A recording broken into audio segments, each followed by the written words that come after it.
Good afternoon and welcome to the Business Brunch. The very observant amongst you would have noticed that not only is Sarah Farmer back from holiday, but we have. Did you miss me? We did. Good. Just getting that over and done with.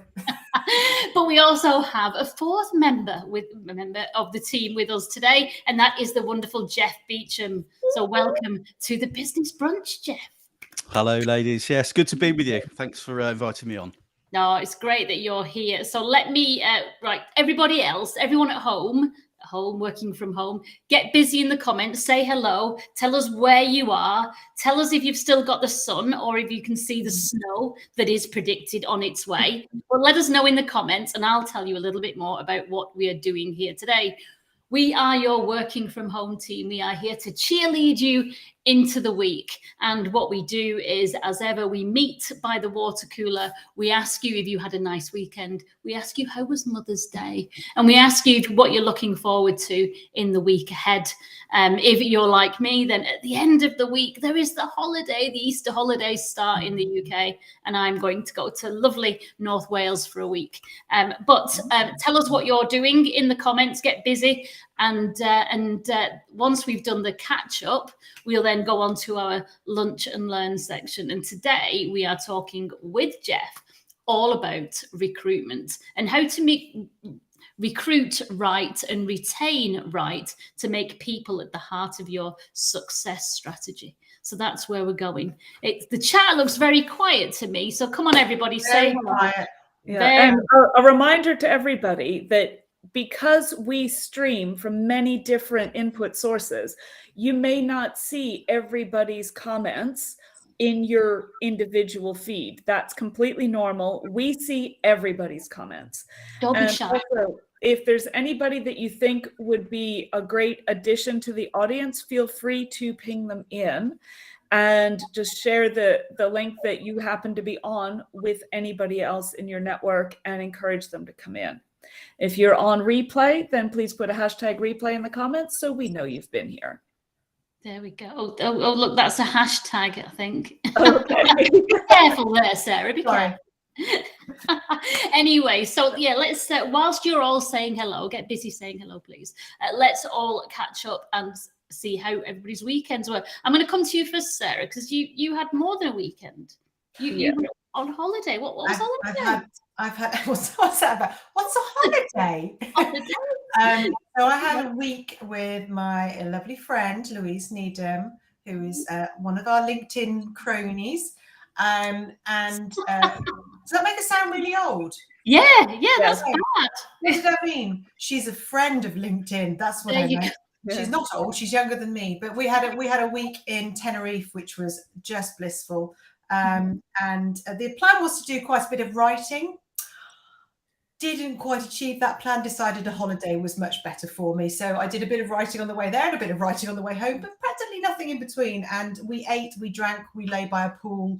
It was very cloudy and then very sunny. So it's a bit like towel over you, towel off again, towel over you. It was, really, really good. Really good. Very much needed. I highly recommend these things called holidays if you can get one. Very good. So all I did this weekend was travel back home, and then yesterday was Mother's Day, and although I've been away all week, I then got treated for Mother's Day as well. So I feel very special indeed. We do have Danny. I'd just like to say Danny's in. Let me just pop up here. Hello, Danny. Can only see 3 peeps in my comment network session. Well, look, I can only see 1. So I don't know what's going on there, but I'm glad you're there, Danny. Nice to have you. Had a great weekend. Thank you. James Morrison gig. James Morrison. Seeing the mother, which is always very lovely. Nice. I don't know if that's tongue in cheek or whether he means that or not, but I will take it as it's lovely. So that's Danny. Thank you for joining us. And anyone else there, do drop your comments in, say hello, tell us where you are and what you've been up to this weekend. Fabulous. How about you, Jeff? How was your weekend?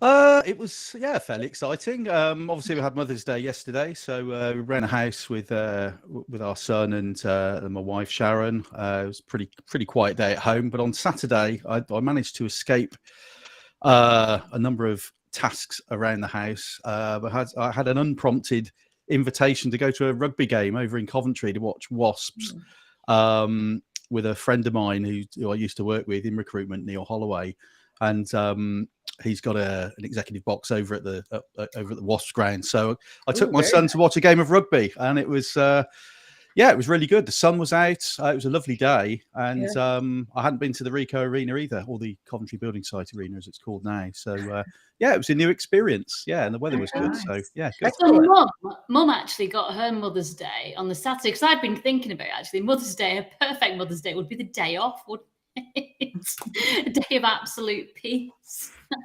That sounds fantastic. How about you, Melinda? How was your weekend? Bit quiet. If anybody's wondering about the plaster, I was doing some gardening and got into a battle of the roses, and one of them stabbed me, but I won in the end. So, yeah, for me and perhaps for some others listening, Mother's Day is a little bit bittersweet because my mom's no longer with us, so that's something where I tend to try to distract myself during the weekend. But she always loves gardening, so and had a ridiculously green thumb. My mom was one of those people who would plant seeds in the garden, go get a stick to put in the ground to mark the seed rows, and the sticks would grow. I'm not joking; it would happen. So yeah, thoughts do go out to any of us or anyone else who was perhaps missing their mom on the day. Yeah. It's not easy for everyone, is it? It's I think it can be very difficult. Yeah. I mean, it's difficult for those who are mums as well, because we have to eat what our children make us for breakfast in bed. And if your son's making eggs for the first time, then good luck. I would like to say I'm not in any danger of that happening at all. And mine are 16 and nearly 14, and they've never made me breakfast in bed. But now you've mentioned it, I think I shall change that. Put your order in for next year then. Oh yeah, absolutely. Yeah, no. Last year, Alistair made me breakfast in bed. He was 9. And he made me a cereal. And when I went upstairs after the kitchen, there was just milk and cornflakes all over the floor. So it wasn't a great surprise. I did get mine in bed, but then there was all that to clean up after. And this time, he decided to make me fried eggs, but he broke the eggs into the frying pan, no fat, no heat at first, then turned the heat on. And obviously then he had to scrape the eggs off the pan when they were cooked, so I had that to clean up after too. But all the fun, and his heart was in the right place, and I was most grateful when I fed them to the dog. I still can't see any more people in the chat box. I'm wondering whether we might have a bit of a problem again, because we've done that before. I did check. We were going live on mine, so but it does look like there is a problem. Yeah. So anyway, we should carry on. If you want to send us any messages through onto LinkedIn, just onto my profile, that's absolutely fine, and I'll pick them up on the telephone, and and I shall read them out from the telephone. But Danny's doing a good job all by himself at the moment. He's had a great weekend. Oh, he's done that already. He's not ready yet. Sorry, I jumped in again. I was so excited to see a message. Let us know on LinkedIn. I'm not going to go live on LinkedIn because it makes it all echo, but if you want to send messages, then please do. Oh, we've had a confirmation. We are live. Okay. Lucy's in. Hello, Lucy. Hi, Lucy. Nice for you to join us. Hello, you're live, and I see you on LinkedIn. Whoop, whoop. Good-o. Right, we're on fire. We're on fire. Let's keep going. Yes. Well, I was ranger training at the weekend, so I am now a certified, qualified park ranger or volunteer park ranger. So that was good. So but when you're kind of doing risk assessments and walking around a park, and you have to look for widow makers, which are kind of these branches that break off, but kind of are then trapped within the trees, and they're called widow makers because if they do fall, they can kill you.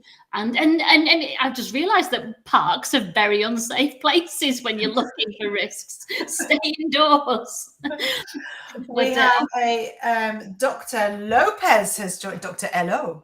Dr. Hello. Yellow or Dr. Ello. I don't know which one. Hello to you. Thank you for joining us. Whereabouts in the world are you coming in from? Be great to know. And we've also got LinkedIn user. Hello, everyone. Who do we reckon that is? Joanna Could Bell? be Joanna. Joanna Bell. If it isn't, we're going to believe it's you anyway. But thank you for joining us. Let us know where you are in the world. And I will hand back over to you, Vanessa. Yeah, the ranger training sounds fascinating, though. So is this so you've done like first aid? Yeah, we did the outside first aid. So if You've you done kind of root amputate the analysis. leg, I can help. Yeah. Ooh. Yeah, so like it's extreme first aid, kind of when you're up on a hill or a mountain or whatever, and it's dealing with all that kind of thing. So very different from your office first aid. Oh, Yeah. hello from Washington. Yeah, we're going global again this week. This is brilliant, from Washington, DC metro area.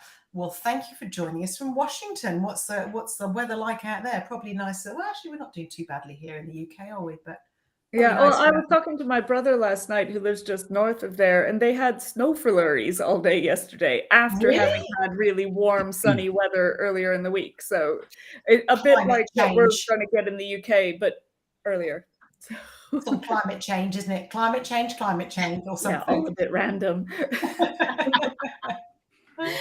So the Business Brunch is where we connect, learn, and thrive. So the connection bit is where we all kind of catch up with each other and ask about our weekends, etc. Tick.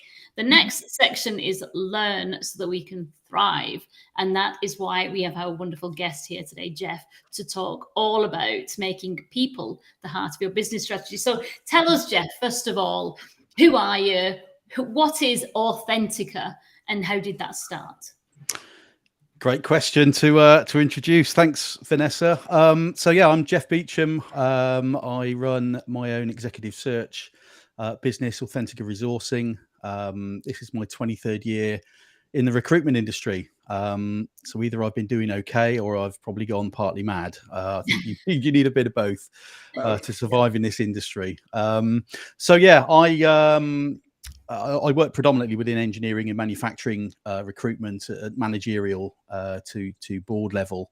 And, let's face it, recruitment's never easy. If it was, people wouldn't need the likes of me and all the other recruiters out there, internal talent acquisition teams, whether you're in-house or external. It's a tough gig. It really is. But I enjoy what I do. So I set up this business, just coming up to 2.5 years ago. So November 2019.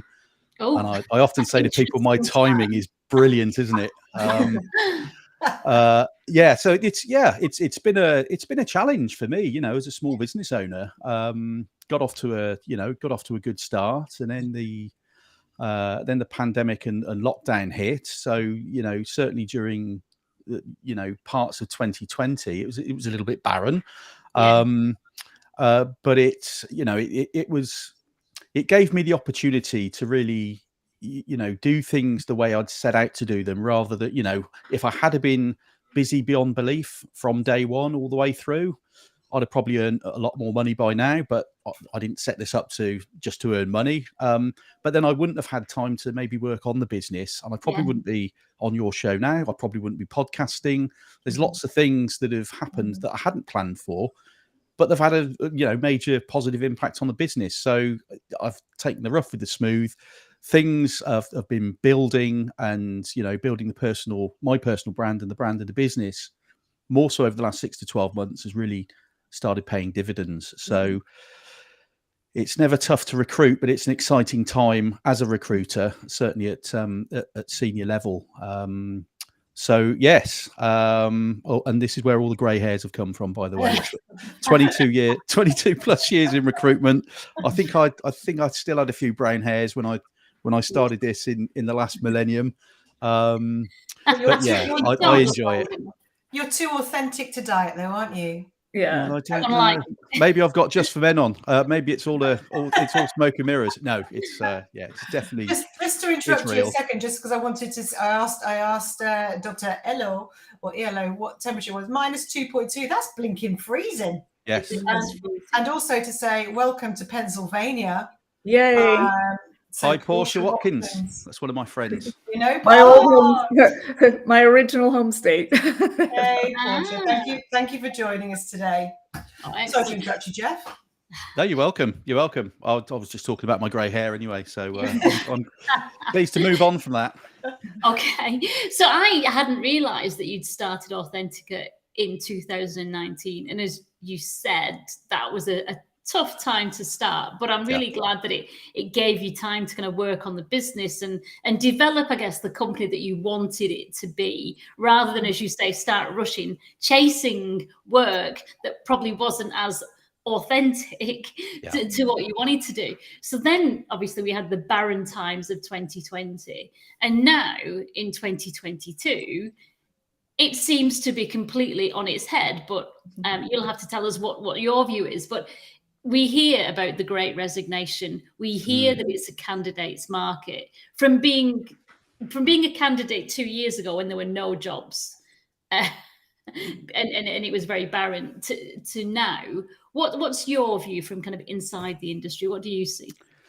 Yeah, well, I suppose it does depend a little bit on which end of the market we're talking about. You know, certainly at the sort of factory floor end, you know,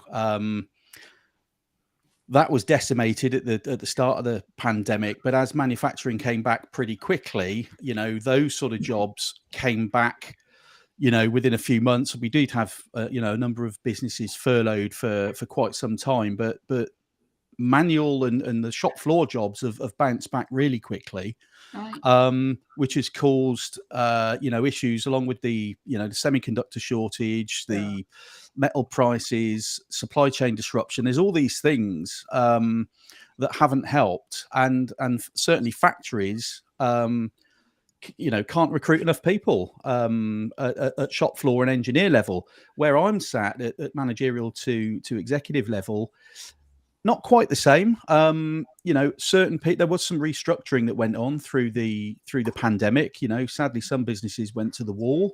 But it's sort of different at this end of the market anyway, because I mean, I'm a headhunter, so you know, I will go out and find specific talent for a role for an individual business. So with what I do, I'm not talking so much to individuals that are on the open market. You know, a lot of people will say it's a candidate-driven market at the moment. I suppose in the overall scheme of things, yes, it is. But I think the whole, you know, we've got this, you know, the Great Resignation thing, and I put a few comments out on LinkedIn yesterday. You know, has the media made a bit of a meal out of it? Who knows? You know, there are some figures. I'm looking at some figures on the other screen at the moment from the CIPD, where, you know, there's a percentage of 3.2 at the moment, which is the rate of jobs to job moves up until June last year, which was the peak since 2006. But that figure isn't actually. It all depends what context you take it in, because there was such a huge drop before then. If you look at the long-term sort of trend, it's not quite as exaggerated. And one of the other things that I've heard more about over the internet over the last few weeks is, you know, a lot of these people, I suppose globally, that have got wrapped up with this whole Great Resignation. You know, we want flexible working, we want this. I'm not doing that anymore. Don't want to do this. Want a better quality of life. We've all been there, all of us, at some point in our careers. Everybody, I think, has had that. There's almost been like a reset button, hasn't there, where people have had to just stop and think, right, what does my career mean to me? What does this particular job mean to me? Where am I at with my family and what I want to get out of life? So I think there have been a number of people that have taken that stand and probably resigned. I don't know, because I haven't got the full stats. Nobody has, but there will be an element of people that were probably in an uncomfortable place to begin with. Now, that might have been through a poor company culture. It might have been they weren't getting the opportunities. They might just have been bored with their job. So it was sort of like a prompt. But I think quite a lot of people would probably have been in that mode anyway. So I'm a little bit skeptical of the sheer amount of people that would be classed in the Great Resignation, because I kind of dare like say, if you averaged it over multiple years, yeah, it would probably average out about right. But we just had like a year and a half to 2 years where it was like really slow. So now it's just catching up, is it? Yeah, as opposed to, some great statistical increase. Yeah. I think it is, because people generally, if you're looking after people, you're paying them well, they feel rewarded, they feel listened to, they feel as though they belong in the company and they get an opportunity. It's quite a tough ask to get those people to move. I know, because I'm a headhunter. So, you've really got to be offering something that's above and beyond what people are getting, to attract them, or to poach them away from other businesses. But most people are certainly open to considering a move at some point. And I think this, the pandemic certainly has just got people thinking a little bit more.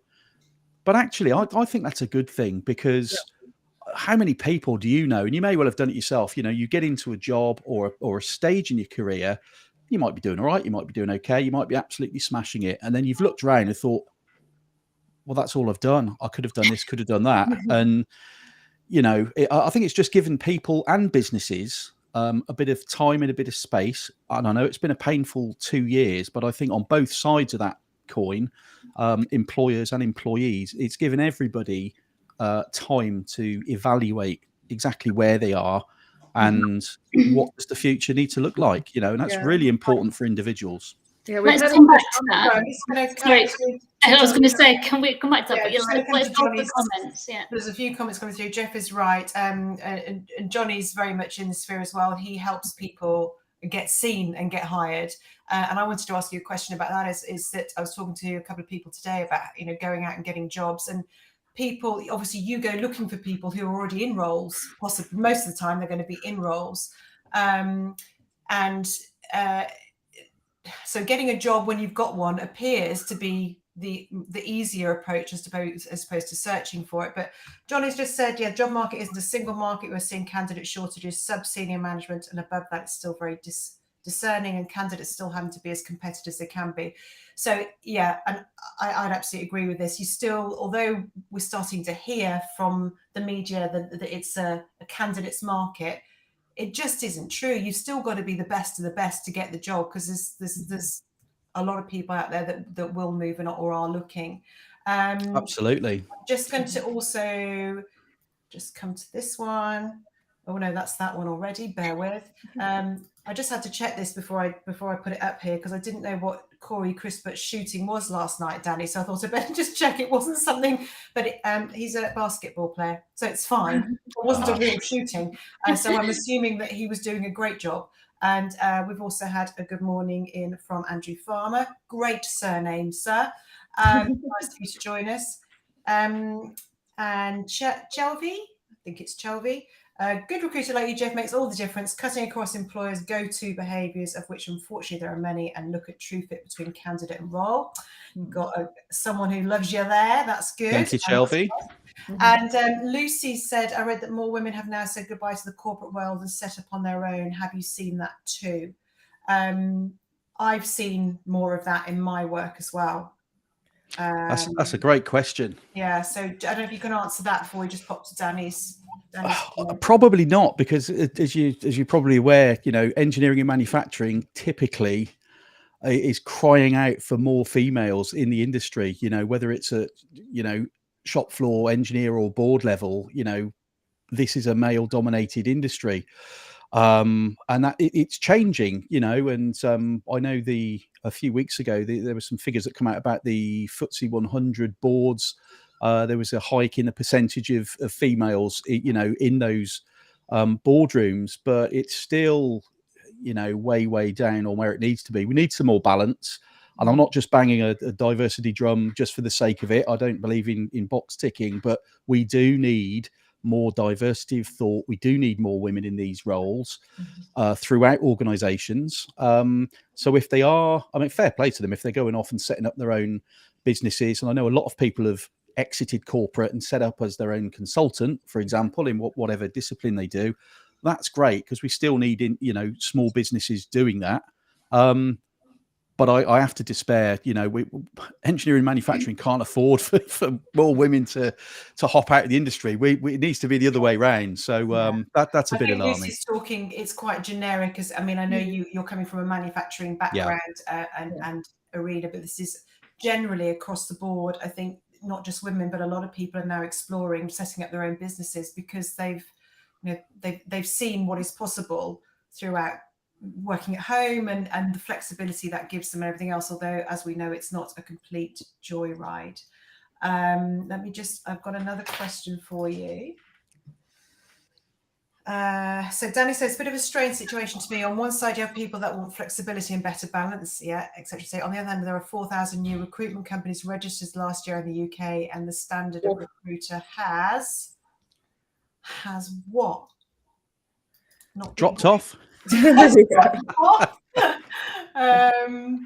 a very broad distribution curve. Thank you. I couldn't see it. Has a very broad distribution curve, yes. And so more candidates available with more expectation being recruited by a much broader skill set of recruiters, sometimes with poor experience. And I have to say that's happened with, oh my God, how many people are now coaches? All of a sudden, I've had a life experience, I've lost my job, I can be a coach. Don't start me on that. It does take a little bit more effort than just calling yourself a coach. But eventually what happens is they drop off because they're not doing it because they really want to. They're not doing it because they really have any skills. Same with recruiting. But the ones that are reverse of that will stay and will make a good job of it. And we'll watch people like you who are leading the way in how to do it properly. Hello, Kerry. Thank you for joining us. I happened across this live stream and it's a worthy chat. Well, thank you. The issue is that the recruiters are feeding the behaviour that candidates now believe they can command much higher salaries, that is driven by recruitment agents driving the bad behaviour of, hold on, I have to go up here so I can see it all. Said candidates. What is not immediately obvious is that those employers are expecting way more results than the candidate can deliver because they have paid so highly for said employment. That's a really good point, and I was going to talk about this a little bit later anyway. But let's do it now. I think the situation where across certain industries, employers have had to hike salaries or benefits packages to land good people. Sometimes it's out of pure desperation that they just can't get people for those roles. It's just not sustainable. You will have a proportion of candidates, whether we're in a pandemic or not. There are some candidates out there that will move just for money. Personally, I don't advocate that behavior, but we're all human, let's not beat people over the head for being different. But this is bad for businesses, because and the other thing you'll find is that the candidates that have sort of forced the arm of a business to pay them well over what they're actually worth and well over the current scale for that business, and in many cases it's probably upsetting apple carts already. What will happen is when all this settles down, these people that have commanded these ridiculously high salaries and packages, I'm not saying they're going to get found out, but if they're worth it, that's fine. But as things settle down, the businesses that have paid a lot more than they needed to, for a start, when it happens, they will hate it anyway. The businesses, the executives in these businesses will absolutely begrudge having to do this. I know it's supply and demand. I don't like that. I don't believe in it myself, but we're in this situation. Those businesses are going to want, and they're going to want a pound of flesh anyway out of people. That's just life, right? Particularly if you're in a more senior role. If you're getting paid well over what the market rate typically is, that's not sustainable. It will pop, and these people will either get put under immense pressure to do more for their money, or they will find themselves in a restructure, I think, because businesses just can't. It's a little bit like the Premier League footballers. Now I'm going to get loads of football fans wanting to bash my door down, but a lot of these footballers are just driving up their salaries to ridiculous levels. How is that sustainable? And it just can't carry on. So I think there will be a tail off. I'm always skeptical of businesses paying are, well over and above. Yes, you've got to pay a bit more sometimes to get a top candidate, and I think you should, but within reason. There's got to be value, hasn't there? If you Yeah. get value, it's very different to be asking for an overinflated salary. Just like saying hi to Chris Berryman, who's saying, good morning, everyone. How's everyone doing on today's marvellous Monday? We're very well. Thank you, Chris, for joining us. We've had a message in from Johnny answering Lucy's question. I think women next in corporate world. Yes, plenty of that happening, from consulting to side hustle to full-blown self-employed businesses. We do.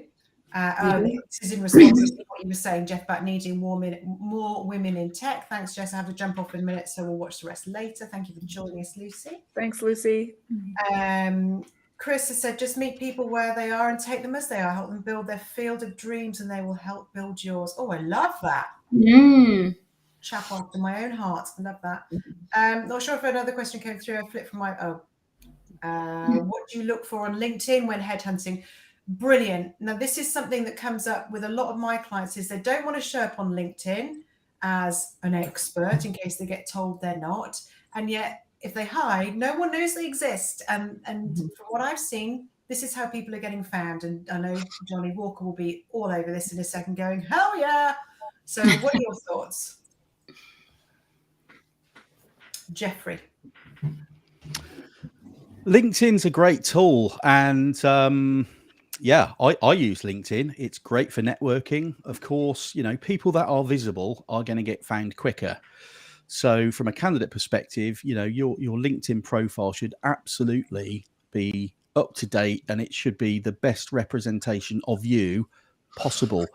Doesn't necessarily mean to your employer that if you've upgraded your LinkedIn profile that you're looking for a role, or you're looking to leave. There's an element of pride about these things. If you're going to be visible on the internet or on any sort of social media, don't you want to be seen in the best possible light?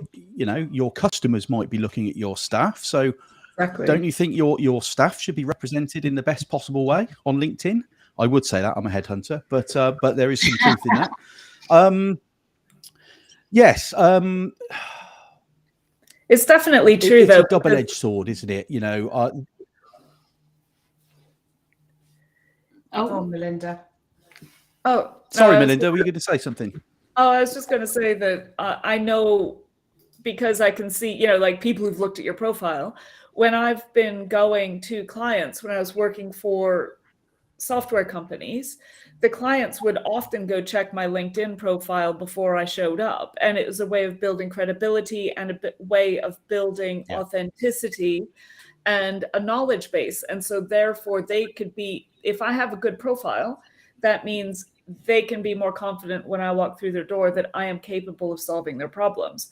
So companies should really not look at people being active on LinkedIn as a threat. They should encourage their people to go on LinkedIn and to build good profiles that represent their skills and their company well. That's not to say, obviously, if you have the green open to work banner on your profile picture, that's a bit of a clue. So you might want to avoid that. Yeah. But general posting in your area of expertise is not a negative, and companies should not view it as a negative. Absolutely. Sorry, I was going to say there's lots of comments, but I want to go to kind of what we were, because I realised that time is running away with us. You talked about people.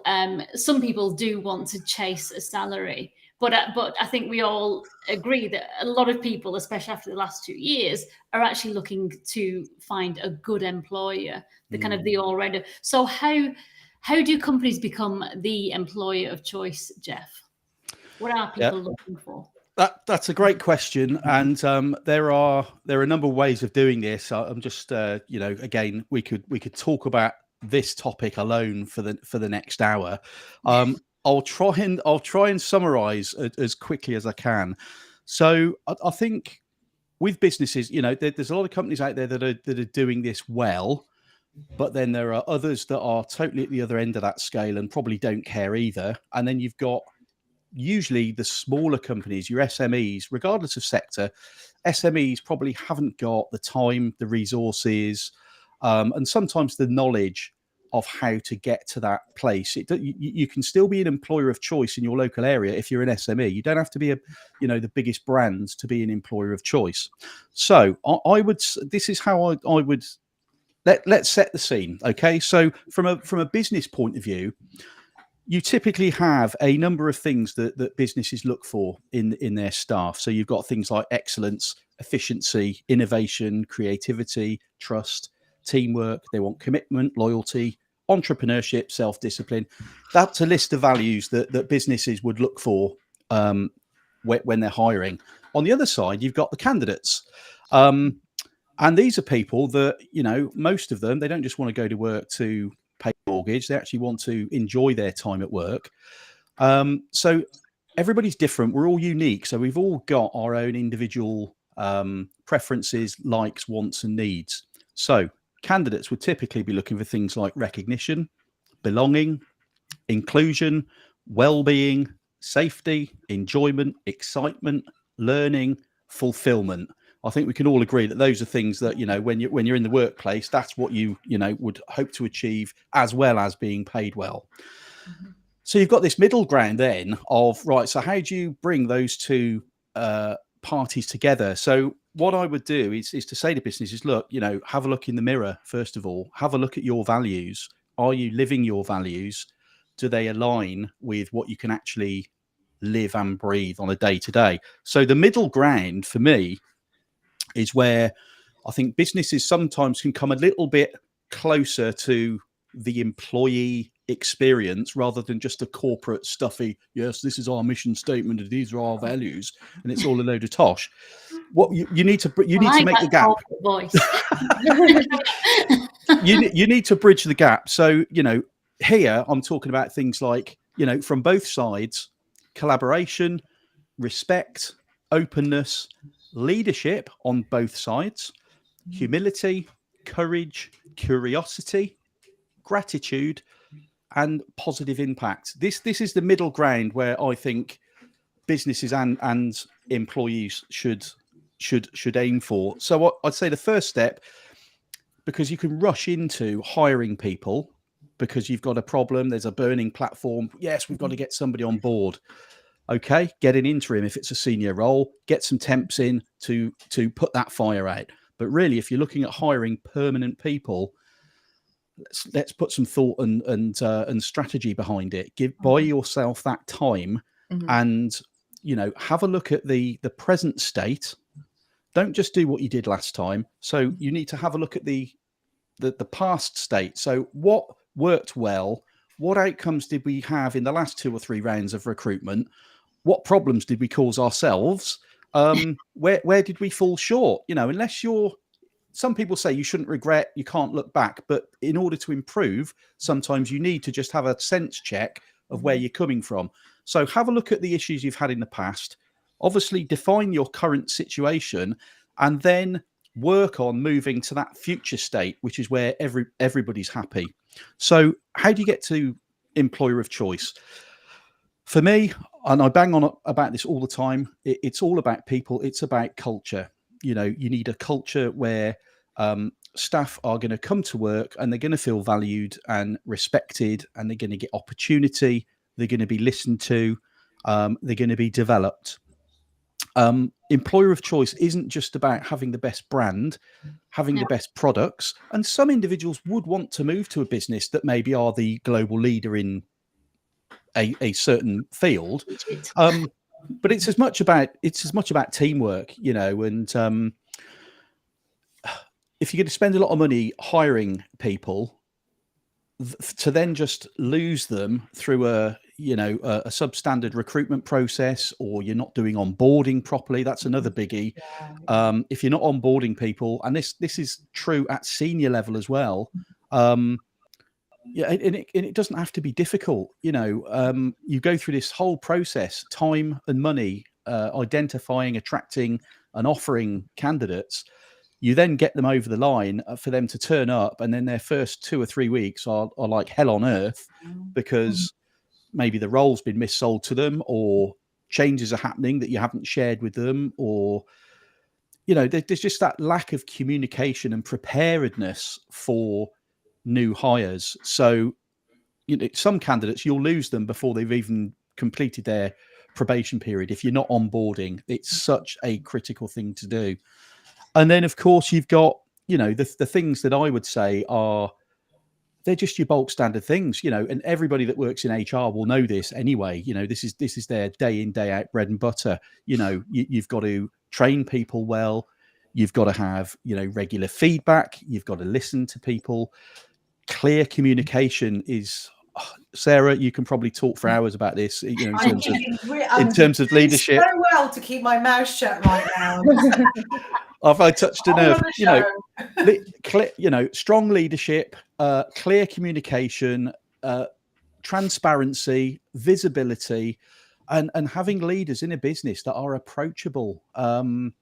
We can all train people and give people the some additional knowledge and skills to do the role at the best of their ability. We can send them on courses and things like that. But if there is an inherent culture of selfishness, or the business is purely operating just for the numbers and people are just cannon fodder, then you're just going to have this constant churn and burn. No, it's not. So for me, it really is all about culture. So before you recruit, have a look at yourself. Are there some little tweaks that you can make to your culture? And then, of course, it's about future-proofing your business as well. So, if you're able to attract and hire and onboard the top talent that your business needs, don't just then forget about it and be a busy company making lots of money, because people don't stay forever. They retire, they move on, they move location.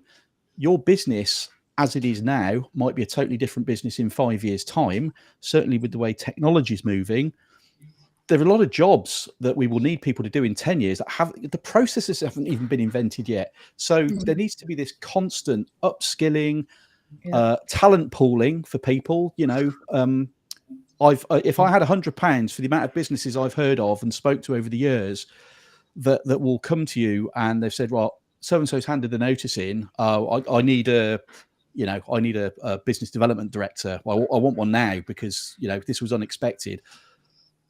This does happen. We can't always foresee these things, but why aren't more businesses succession planning? For crying out loud, it doesn't have to be externally all the time. If you're motivating your staff, you're looking after them, you're developing them, there should be more of a natural succession for certain roles throughout the business. But if you're not, and I have to, I sort of sympathise and empathise with SMEs more so because they haven't got this hierarchy and large structure to be spending a portion of time on succession planning. But they should. They need to try and make time to do it, or get some external help. It should be part of their job. I was talking to people this morning about their own career succession planning. If we're not constantly planning, we're going to meet a brick wall sooner or later, and businesses just don't seem to have cottoned on to this. I just wanted to just jump in and say, people are saying yes to you, Jeff, absolutely.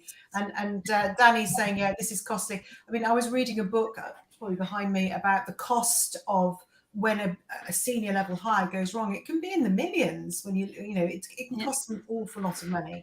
Absolutely. And as Jeff was saying, it happens. You spend all that time and money getting the right person on board, but so many executive hires fail in that first 6 months. And I don't know the actual facts, but loads do, because they aren't then supported to deliver that role, or what's been sold doesn't stand up. Chris wants to join the show. Sorry, Chris. We would love to be able to do this, but you can't because we're not on Zoom. But we know you're there, and just keep sharing your comments. But we can have you one another time as a guest if you like. Kerry Byrne, you are correct. I paid for my team to promote themselves. Oh my God, I love that, Kerry. Awesome. Excellent. There's nothing better than selling your company than having happy people in your company. Johnny's been very busy. LinkedIn experience section first. Okay, just going to say, if you want to know how to update your LinkedIn profile, please go and look at Johnny's profile. He does a 5-day challenge, which is totally free and helps you blitz your LinkedIn, how it all looks and everything. And it's brilliant. So go and have a look at that. work with people, not for them. Absolutely, Chris. So it's very, very busy. I'm just going to shoot through all these. Create environments that people love to work in. Yes. Good This is afternoon. obviously a really hot topic. We're going to have to do this again and again, aren't we? 'Cause Yes. we are running Yeah. out. I haven't got time to go through them all, but it's basically saying you're ace.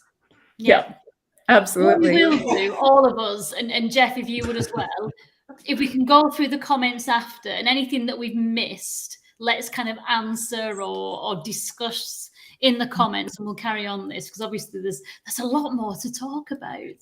Danny's suggesting, could you hire a culture expert? Well, of course you could. And when you've got a good culture and you've got good behaviours driving the right culture, then you have an amazing business that people want to work for. And now, Fabulous. Well, we are at the end. We're out of time. Yeah.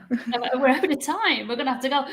Jeff, thank you so much for coming. You're very welcome. Thank you, Jeff. You've obviously kind of hit a nerve here, because the comments are still coming in. After a really slow start, it just went crazy. We'll have to have Jeff on again, and we'll talk about recruitment again in the future. Next week, just in time for the Easter Chalk Fest, Kerry Alexander and her husband, they're kind of lifestyle, diet, nutrition, fitness experts. So they're going to help, because they don't do diets. They're not saying you have to cut things out. So they're going to help us get through Easter without piling on the pounds. So join us for that. They help professionals get lean and make the best of their lives. They'll be with us next Monday. But yeah, carry on in the comments. We'll get in there straight after the show. Thank you very much for joining us today, and we'll see you next Monday. Thanks Jeff. Thanks everyone for joining us. You're welcome. Bye-bye. Have a great one.